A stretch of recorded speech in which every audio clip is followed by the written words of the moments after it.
So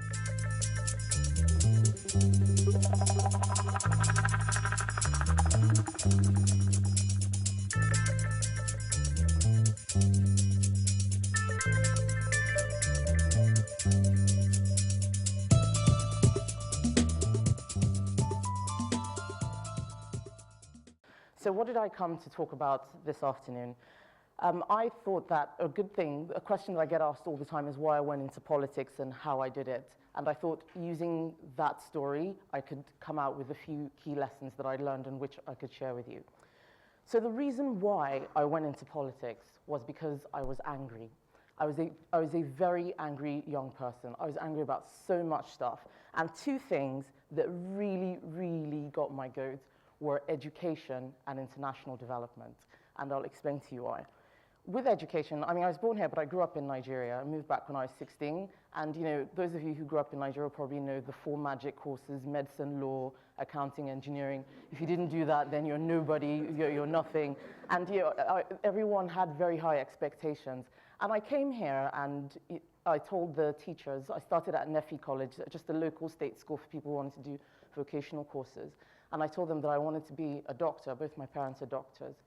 And they said, nah, medicine is really, really difficult. Have you considered nursing? And that was the culture of low expectations that I've learned, you know, being in the UK. Obviously, my parents didn't, you know, I had their advice and their support. I didn't do medicine in the end. I studied engineering. But one of the things that happened that I tell this story to so many people because so many people don't know what goes on in inner city schools in London. The only university I'd ever heard of was Oxford, so I knew I had to go there. This is the school I went to. And I went to the head teacher along with a Chinese guy. We both said, we want to go to this university. What do we do? And they said, well, there's no point in applying because they'll never take you. They don't take people like you. They're elitist institutions. And all they want are posh people, you know, people, children of their friends, and so on, that there's no point. That there are many other schools that you can go to that'll be just as good. So I didn't apply because that's what the teachers told me. And then I took a year out, went to year in industry, and everybody there was going to Oxford or Cambridge. These people were no more intelligent than I was. They were not better. And yet, I was confused. And I got to university, and I met a lot of black people who had the same stories to tell. One of them said, his teacher told him that there's no difference between Oxford and Oxford Brookes, so you can go to either one. And this is not to talk. I went to Sussex University, by the way. This is not, you know, in any way to denigrate, you know, those institutions. You know, they're all good, but those of us who look to achieving the very best know that when you do get into the working world, as I am now, I'm 30 now. Today, there are jobs that I apply for that they say only red brick universities, if you didn't go to Oxford, if you didn't go to Cambridge, and I never had the chance. And when I asked for that chance, I was told, don't bother. So education is something that really, you know, I'm really passionate about because I know in inner city schools today, there's so many people who have even worse teachers than that, who tell them as long as you pass, as long as you get an E, you're fine. So I'm a school governor in Peckham and in Brixton as well, just because those are the areas where you find those sorts of attitudes, and that's something that I want to change. So I was very angry about that. Then the other thing I was very angry about, as many people have touched on today, was international development and the way that Africa is presented in the world. And if you remember around 2000, 2005, they had this Live Aid thing where, you know, all these musicians came and they had Madonna and, you know, some other people, I can't remember what they're called now. And then they had, the African bits in Devon, where all the African musicians went. Nobody watched their bits, nobody, you know, it wasn't part of the main show. And I was really angry that people like Bob Geldof, people like Bono, were speaking on our behalf, telling other people what we needed. No one was actually listening to the Africans who had, some of them had really important, brilliant things to say, and no one wanted to hear what they had to say. They wanted to see the pop stars, people who'd never been in Africa. I mean, who would ever call, you know, I don't know who's a big musician now, who would ever call, you know, who sings in Nigeria today? Somebody give me a name. Yeah, D'banj. Who would ever call D'banj to come and speak to Tony Blair and tell him exactly what he needs to do, you know, in the UK to make it a better country? They'd never do that. And yet, you know, the reverse happens. That patronizing attitude, you know, really annoyed me. So I thought, what am I going to do about this? You know, I'm angry. And I was like, I know what I can do. If I join, you know, get involved in politics, that's the way for me to change things. I think I could do a good job.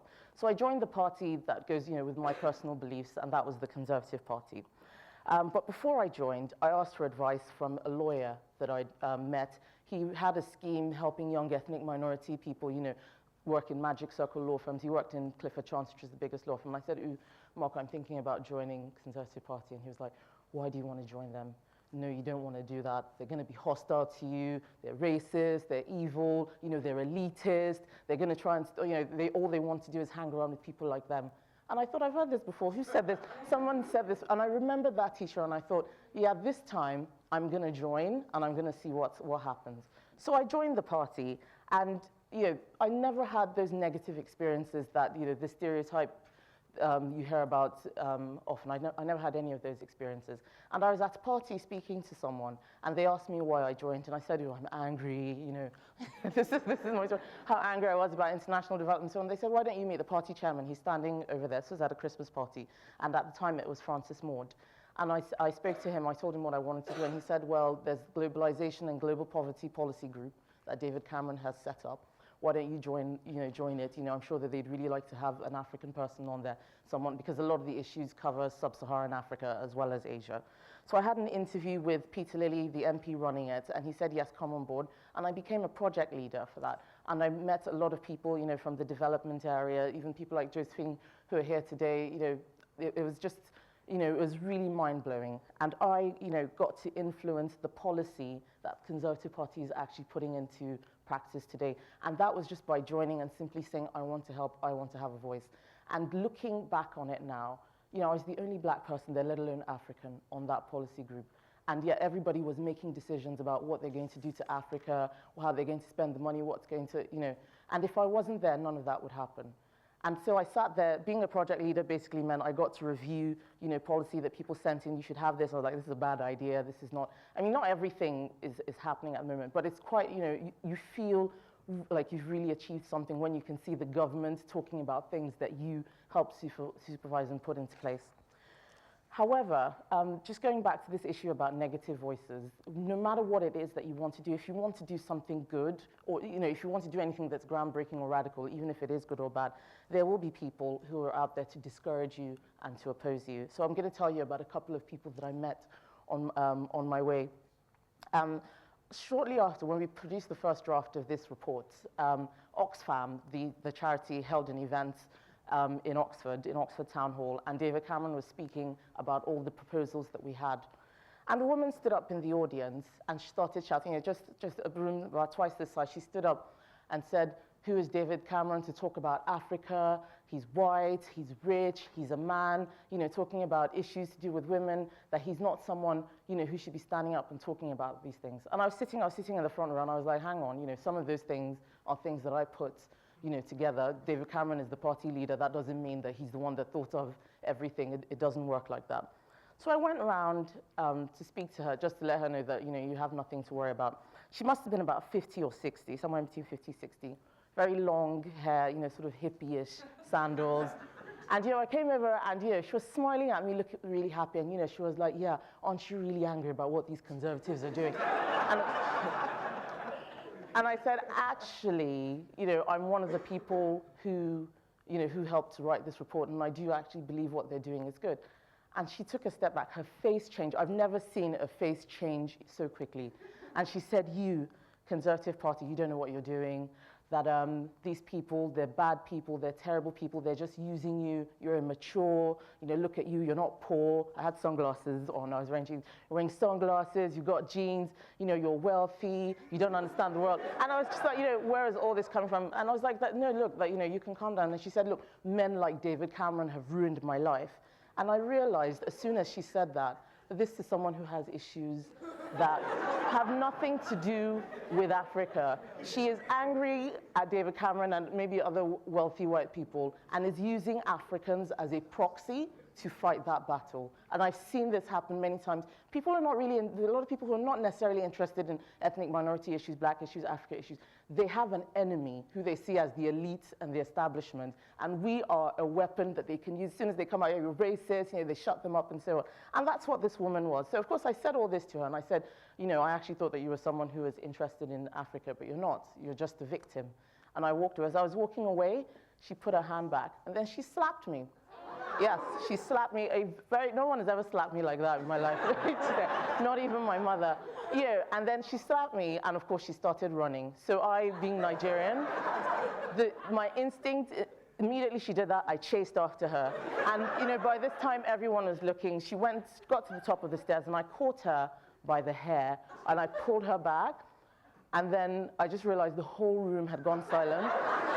Because this was after the speech bit, people were drinking champagne, eating cake, the whole room had gone silent. Most people would not have seen the slap. What they would have seen was 26-year-old black girl holding this old white woman, looking like she was about to beat her, or something. And I was just like, oh my God, I let that. She ran out of Oxford Town Hall, and I never saw her again, thank goodness. But there are people like that out there, and there are others who are not so violent, but also you listen to some of the things they say and you just wonder. And one time when I was campaigning, those of you who know the constituency, Dulwich and Western Ward, it takes in quite a lot of Brixton, it's by Peckham. It's just got one tiny bit Dulwich, so it sounds like a place where there are loads of wealthy people, but actually it's nothing like that. So it's a very safe Labour area. So you knock on doors and people laugh at you and they're like, yeah, you're never gonna win, and you're like, yeah, well, you have to try, you have to start somewhere before you work your way up. And I knocked on this woman's door, and I told her, what I was doing, that I'm your Conservative candidate, have you decided how you're going to vote, and so on.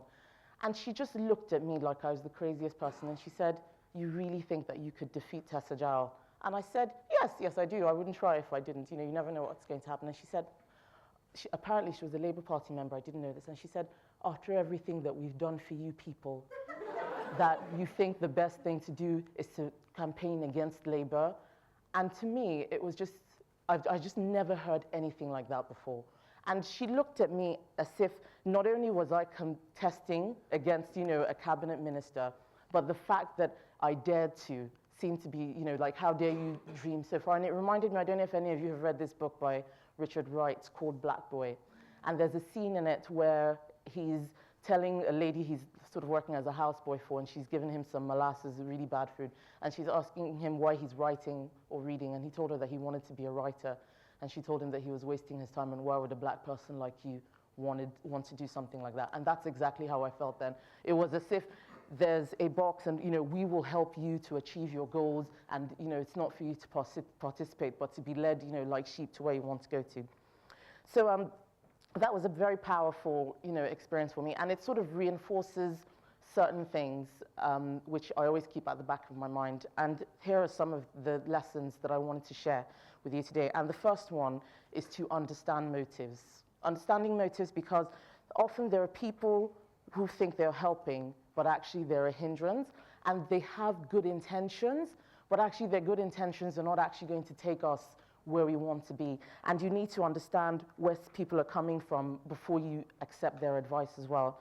So I look at that head teacher. She wasn't racist when she was telling me not to apply to Oxford. In her own mind, all she sees are black people who fail. She didn't want us to apply too high above our level. And a lot of the teachers were like that. Apply for something small that you can achieve, then there'll be more black graduates. Not excellence, go as far as you possibly can.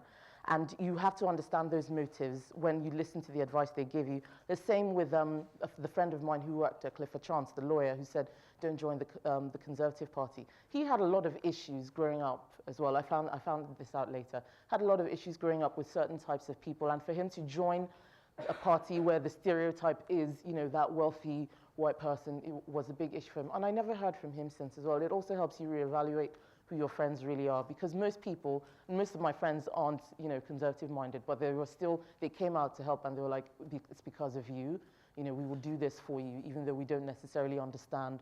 And that's how you know those people who are your friends, those who it's more about you rather than whether they disagree on certain issues, whether they're prepared to back you or not. And I really learned who my friends were during that campaign. So, and people may not be happy with those choices that you make. The other thing is not to make any assumptions. Support comes from unexpected places. I made the assumption that Oxford was a place that I wouldn't be happy. Maybe that's true, maybe not. But what I should have done, in hindsight, was to have gone there, seen for myself, spoken to people who were there. And this is something that I found in the party, where people were actually interested in hearing what I had to say, and they wanted my input into international development policy. If I'd listened to everybody else, I wouldn't have joined. I would have joined Labour or, or something like that, or tried to influence them. Now they're out of government. If you pick only one party all the time, it means that whenever they're out of government, you have no say. We as Africans have political views across the spectrum, from left to right. There is no reason why we should all pile ourselves and put our eggs in one particular basket. Try, maybe not BNP, fine, but like, try other things and, understand where people are coming from and stuff. Don't make don't make those assumptions. And the last thing is to speak with your own voice. And, I'm glad that other speakers have touched on this, For me to have been the only African person talking about policy that affects Africa is not a place that we should be. And many of these things are open. Yes, I'm not going to be Prime Minister tomorrow, but few people ever make. There's so many other things that we can do. We should be speaking on our own behalf. Every time I see someone on TV talking on behalf of black people, or worse, those black people who have some very strange ideas about what should be taught in schools. I'm a school governor. There's some people who, they don't want children to do music, only African drumming, because that's what you do in Africa. It's not true. People who have strange ideas like that. Make sure that you're speaking with your own voice. Don't just talk to, the aid charities. You be the policymaker. Be the person who decides what's going to go on. Be the donor. Don't be the one begging the donors to do this or that. And we all have it in us. I was 25 when I was doing this, 25, 26. Imagine what I could say now. I've learned so much more since then. So I hope that all of you will take those 3 lessons: understanding motives, making no assumptions, speaking with your own voice, and together I'm pretty sure that we can re-energize Africa and bring about, that fresh ground, those breakthroughs that have been missing for the past sort of 50 years or so. Thank you very much.